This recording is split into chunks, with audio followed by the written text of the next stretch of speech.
Hi friends, welcome to Pendam's kitchen. ఈరోజు వీడియోలో ఎలాంటి పప్పులు నానబెట్టకుండా పిండిని పులియబెట్టే పని లేకుండా మిక్సీతో కూడా పని లేకుండానే అప్పటికప్పుడే దోశని, అలాగే ఈ దోశకి కాంబినేషన్గా స్పైసీగా టేస్టీగా ఉండే ఉల్లిపాయ పచ్చడిని ఎలా ప్రిపేర్ చేసుకోవచ్చో చూపించబోతున్నాను. ఈ రెండింటి కాంబినేషన్తో ఒక్కసారైనా సరే ట్రై చేసి చూడండి. చాలా చాలా టేస్టీగా ఉంటాయి. దోశ చూసారా ఎంత క్రిస్పీగా ఉందో. అప్పటికప్పుడు చేసిన దోశ అంటే ఎవ్వరూ నమ్మరు, అంత పర్ఫెక్ట్గా వస్తుంది. సో ఇక ఏమాత్రం ఆలస్యం చేయకుండా అప్పటికప్పుడే క్రిస్పీ దోశని, అలాగే టేస్టీ చట్నీని ఎలా ప్రిపేర్ చేసుకోవాలో ఈ వీడియోలోకి వెళ్ళి చూసేయండి. ఫస్ట్ నేను చట్నీని ఎలా ప్రిపేర్ చేసుకోవాలో చూపిస్తాను. ఆ తర్వాత వేడివేడిగా దోశలు వేసేసుకోవచ్చు. చట్నీని ప్రిపేర్ చేసుకోవడం కోసం ఒక గిన్నెని తీసుకొని ఇందులోకి 6-7 వరకు గుంటూరు మిర్చిని, అలాగే 4-5 వరకు కాశ్మీరీ మిర్చిని వేసుకోండి. ఇలా కాశ్మీరీ మిర్చి వేసుకోవడం వల్ల మనం చేసుకోబోయే ఉల్లిపాయ పచ్చడి చాలా మంచి రంగులో వస్తుందన్నమాట. ఒకవేళ మీ దగ్గర కాశ్మీరీ మిర్చి అవైలబుల్గా లేకపోతే మీరు తినే కారానికి తగ్గట్టుగా గుంటూరు మిర్చినే ఇంకొక 2 వరకు పెంచి వేసుకోవచ్చు. ఇందులోకి వేడి వేడి నీళ్ళను పోసుకొని ఎండుమిర్చిని ఒక 10 నిమిషాల పాటు నానబెట్టుకోండి. నెక్స్ట్ ఇంకొక గిన్నెను తీసుకొని ఇందులోకి ఒక పెద్ద నిమ్మకాయ సైజ్ అంతా చింతపండుని వేసుకోండి. ఇది గ్రాముల్లో చెప్పాలంటే 30 గ్రాముల వరకు ఉంటుంది. ఇందులో కూడా వేడి వేడి నీళ్ళను పోసుకొని చింతపండుని కూడా ఎండుమిర్చితో పాటుగా ఒక 10 నిమిషాల పాటు నానబెట్టేసుకోండి. సో 10 నిమిషాల తర్వాత నానబెట్టుకున్న ఎండుమిర్చిని మిక్సీ జార్లోకి వేసుకోండి. నెక్స్ట్ ఇందులోనే 2 పెద్ద ఉల్లిపాయలని ఇలా పెద్ద పెద్ద ముక్కలుగా కట్ చేసుకొని వేసుకోండి. ఇందులోనే మనం ముందుగా నానబెట్టుకున్న చింతపండుని నీళ్ళతో సహా వేసేసుకొని నెక్స్ట్ ఇందులోకి 2 టీ స్పూన్ల దాకా తురిమిన బెల్లాన్ని వేసుకోండి. ఈ చట్నీలోకి ఖచ్చితంగా కొంచెం బెల్లం వేసుకుంటేనే చట్నీ పుల్ల పుల్లగా, తీయగా, కారం కారంగా చాలా టేస్టీగా ఉంటుంది. తప్పకుండా వేసుకోండి. తర్వాత ఇందులోకి రుచికి సరిపడా ఉప్పుని, అలాగే మనం ఎండుమిర్చి నానబెట్టుకున్న నీళ్ళు ఉన్నాయి కదా, ఆ నీళ్ళని అవసరమైనన్ని కొద్ది కొద్దిగా వేసుకుంటూ చట్నీని బాగా మెత్తగా గ్రైండ్ చేసుకోవాలి. ఎక్కడా కూడా ముక్కలు ముక్కలుగా లేకుండా చట్నీని బాగా మెత్తగా గ్రైండ్ చేసుకోండి. సో ఇక నేను మీకు చట్నీని గ్రైండ్ చేసిన తర్వాత చూపిస్తున్నాను, చూసారా? ఇలా బాగా మెత్తటి పేస్ట్ లాగా గ్రైండ్ చేసేసుకొని ఇప్పుడు ఈ చట్నీకి తాలింపు పెట్టుకోవాలి. దానికోసం స్టవ్ మీద ఇలా ఒక ప్యాన్ పెట్టుకొని ప్యాన్ వేడైన తర్వాత 1/2 కప్పు నూనెను వేసుకోండి. ఈ చట్నీ మీరు కరెక్ట్గా ఇక్కడ నేను చూపించబోయే ప్రాసెస్లో చేసుకుంటే నెల రోజుల పైన నిలవ కూడా ఉంటుందన్నమాట. అందుకోసం నూనెను కొద్దిగా ఎక్కువే వేసుకోవాలి. అమ్మో ఇంత నూనె అనేవాళ్ళు తగ్గించి వేసుకోవచ్చు. సో నేనైతే ఈ చట్నీని నిలవ ఉంచుకోవడం కోసం నూనెను కొంచెం ఎక్కువగానే వేసుకున్నాను. నూనె వేడైన తర్వాత 1 టీ స్పూన్ ఆవాలు, 1 టీ స్పూన్ మినపగుళ్ళు, అలాగే 1 ఎండుమిర్చిని ఇలా 3 ముక్కలుగా తుంచుకొని వేసుకొని ఈ ఆవాలు మినపగుళ్ళని లో ఫ్లేమ్లోనే చక్కగా వేయించుకోండి. ఎండుమిర్చి కొద్దిగా ఇలా బాగా వేగేంత వరకు వేయించుకున్న తర్వాత ఇందులోకి 6-7 వరకు పొట్టు తీసి కొంచెం కచ్చా పచ్చాగా దంచిన వెల్లుల్లి రెబ్బలు, 1/2 టీ స్పూన్ దాకా జీలకర్ర, 1 రెమ్మ కరివేపాకుని, అలాగే కొద్దిగా ఇంగువాను కూడా వేసేసుకొని ఈ వెల్లుల్లి రెబ్బలు కొద్దిగా వేగేంత వరకు లో ఫ్లేమ్లోనే కలుపుకుంటూ వేయించుకోండి.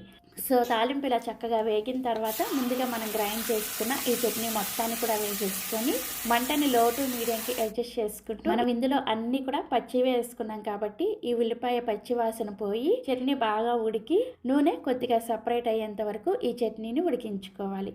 కనీసం 5-6 నిమిషాల పాటు ఇలా కలుపుకుంటూనే ఈ చట్నీని ఉడికించుకోవాలి. కలపకుండా అలా వదిలేశారంటే ఇది మనం చింతపండు బెల్లం వేసుకున్నాం కాబట్టి ప్యాన్కి అతుక్కున్నట్లుగా అయిపోతుంది అనమాట. అందుకని దగ్గరే ఉండి కలుపుకుంటూ ఒక 5-6 నిమిషాల పాటు చట్నీని ఉడికించుకున్నారంటే చట్నీ కూడా ముదురు ఎరుపు రంగులోకి వస్తూ ఇలా కొంచెం చిక్కబడుతూ ఉంటుందన్నమాట. సో ఫైనల్గా నూనె సపరేట్ అయ్యేటప్పుడు మీకు చూపిస్తున్నాను, చూసారా? చట్నీ కన్సిస్టెన్సీ ఈ విధంగా కొంచెం గట్టిగా అవుతుందన్నమాట.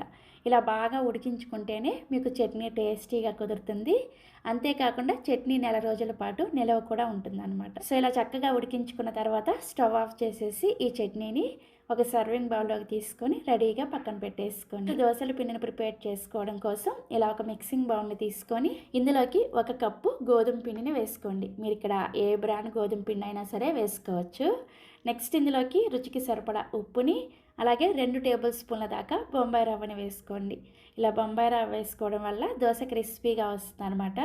తర్వాత ఇందులోకి 1 టీ స్పూన్ దాకా బియ్యం పిండిని కూడా వేసుకోండి. మీ దగ్గర ఒకవేళ బియ్యం పిండి అవైలబుల్గా లేకపోతే స్కిప్ చేసేయచ్చు, నో ప్రాబ్లం. నెక్స్ట్ ఇందులోకి మీరు ఏ కప్పుతో అయితే గోధుమ పిండిని వేసుకున్నారో అదే కప్పుతోటి అరకప్పు పుల్లటి పెరుగుని వేసుకోండి. దోశని మనం అప్పటికప్పుడు ప్రిపేర్ చేసుకుంటున్నాం కాబట్టి కొంచెం పులిసిన పెరుగు అయితే టేస్ట్ బాగుంటుంది. నెక్స్ట్ ఇందులోనే అదే కప్పుతోటి 1.5 కప్పుల దాకా నీళ్ళను వేసుకోండి. ఇక్కడ నేను చూపించిన మెజర్మెంట్స్ అన్నీ కూడా పక్కా కొలతలతో చూపిస్తున్నాను. కరెక్ట్గా ఇదే పద్ధతిలో ప్రిపేర్ చేసుకుంటేనే మీకు దోశ పర్ఫెక్ట్గా వస్తుందన్నమాట.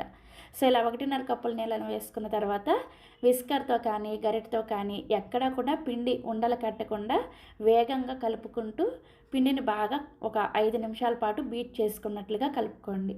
సో పిండిని కలుపుకున్న తర్వాత పిండి కన్సిస్టెన్సీ చూసారా, ఈ విధంగా వస్తుందన్నమాట. ఇలా కలుపుకున్న తర్వాత దీని మీద మూత పెట్టేసి ఈ పిండిని జస్ట్ ఒక్క 5 నిమిషాల పాటు పక్కన పెట్టుకోండి. అంతకన్నా ఎక్కువసేపు పిండిని పక్కన పెట్టుకోవాల్సిన అవసరం లేదు. ఇందులో మనం రవ్వ వేసుకున్నాం కదా, ఆ రవ్వ నానడానికి ఒక 5 నిమిషాల టైం సరిపోతుందన్నమాట. సో 5 నిమిషాల తర్వాత ఇందులోకి పావు టీ స్పూన్ దాకా వంట సోడాని వేసుకొని ఈ వంట సోడా అంతా కూడా పిండిలో బాగా కలిసేటట్లుగా కలుపుకోండి. ఇలా కలుపుకున్నామంటే పిండి చూసారా ఇలా చక్కగా నురగల్లాగా వస్తుందన్నమాట.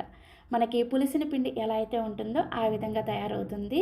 సో మనకి దోశల పిండి కలుపుకున్న తర్వాత ఫైనల్గా దోశ పిండి కన్సిస్టెన్సీ చూపిస్తున్నాను చూసారా, ఈ విధంగా గరిటె జారుగా ఉండాలన్నమాట. ఇలా ఉంటేనే మీకు దోశ పర్ఫెక్ట్గా వస్తుంది. ఇందులో మళ్ళీ మనం ఎక్స్ట్రా నీళ్ళేమీ వేసుకోవాల్సిన అవసరం లేదు. ఇందాక మనం ఆల్రెడీ నీళ్ళని వేసుకొని కలుపుకున్నాం కదా, ఆ నీళ్ళే సరిపోతాయి అన్నమాట. ఒకవేళ మీకు పిండి మరీ గట్టిగా అనిపిస్తే కొద్దిగా నీళ్ళని వేసుకొని కలుపుకోండి. ఇప్పుడు దోశ వేసుకోవడం కోసం స్టవ్ మీద దోశల పెనాన్ని పెట్టుకొని పెనం బాగా వేడైన తర్వాత ఇలా కొద్దిగా నీళ్ళని చిలకరించుకొని టిష్యూ పేపర్తో నీళ్ళన్నీ కూడా ఇలా తుడిచేసిన తర్వాత మంటని ఖచ్చితంగా లో ఫ్లేమ్లో పెట్టుకొని మాత్రమే దోశని ఇలా పల్చగా స్ప్రెడ్ చేసుకోండి. దోశ స్ప్రెడ్ చేసుకునేటప్పుడు మంటని మీడియంలో కానీ హైలో కానీ పెట్టేశారంటే దోశల పిండి గరిటెగా చుట్టుకున్నట్లుగా వచ్చేస్తుంది అనమాట. అందుకని ఖచ్చితంగా లో ఫ్లేమ్లో పెట్టుకొని మాత్రమే దోశని స్ప్రెడ్ చేసుకోండి. సో దోశని ఇలా వేసుకున్న తర్వాత ఇప్పుడు మంటని మీడియం ఫ్లేమ్లోకి పెట్టుకొని దోశ పైన పిండి తడి ఆరిపోయేంత వరకు మీడియం ఫ్లేమ్లోనే దోశని కాల్చుకోండి. సో పిండి ఈ విధంగా తడి ఆరిపోయిన తర్వాత దీని మీద 1 టీ స్పూన్ దాకా నూనెని కానీ నెయ్యిని కానీ వేసుకొని ఈ దోశని కొంచెం అట్ల కాడతో ఈ విధంగా ఫ్లాట్గా చేసుకోండి. అప్పుడు మనకి దోశ ఎక్స్ట్రా క్రిస్పీగా వస్తుంది అనమాట. సో ఇలా ఫ్లాట్గా చేసుకొని దోశల పెనాన్ని అటు ఇటు తిప్పుకుంటూ దోశ అంతా కూడా చక్కగా ఎర్రగా కాలేంత వరకు మీడియం ఫ్లేమ్లోనే కాల్చుకోండి. సో దోశ అంతా కూడా ఇలా చక్కగా ఎర్రగా కాలిన తర్వాత మీరు కావాలంటే ఈ దోశని రెండో వైపుకు కూడా తిప్పుకొని రెండో వైపుకు కూడా కొద్దిగా కాల్చుకొని ఈ విధంగా మధ్యలోకి ఫోల్డ్ చేసేసుకొని సర్వ్ చేసుకోండి.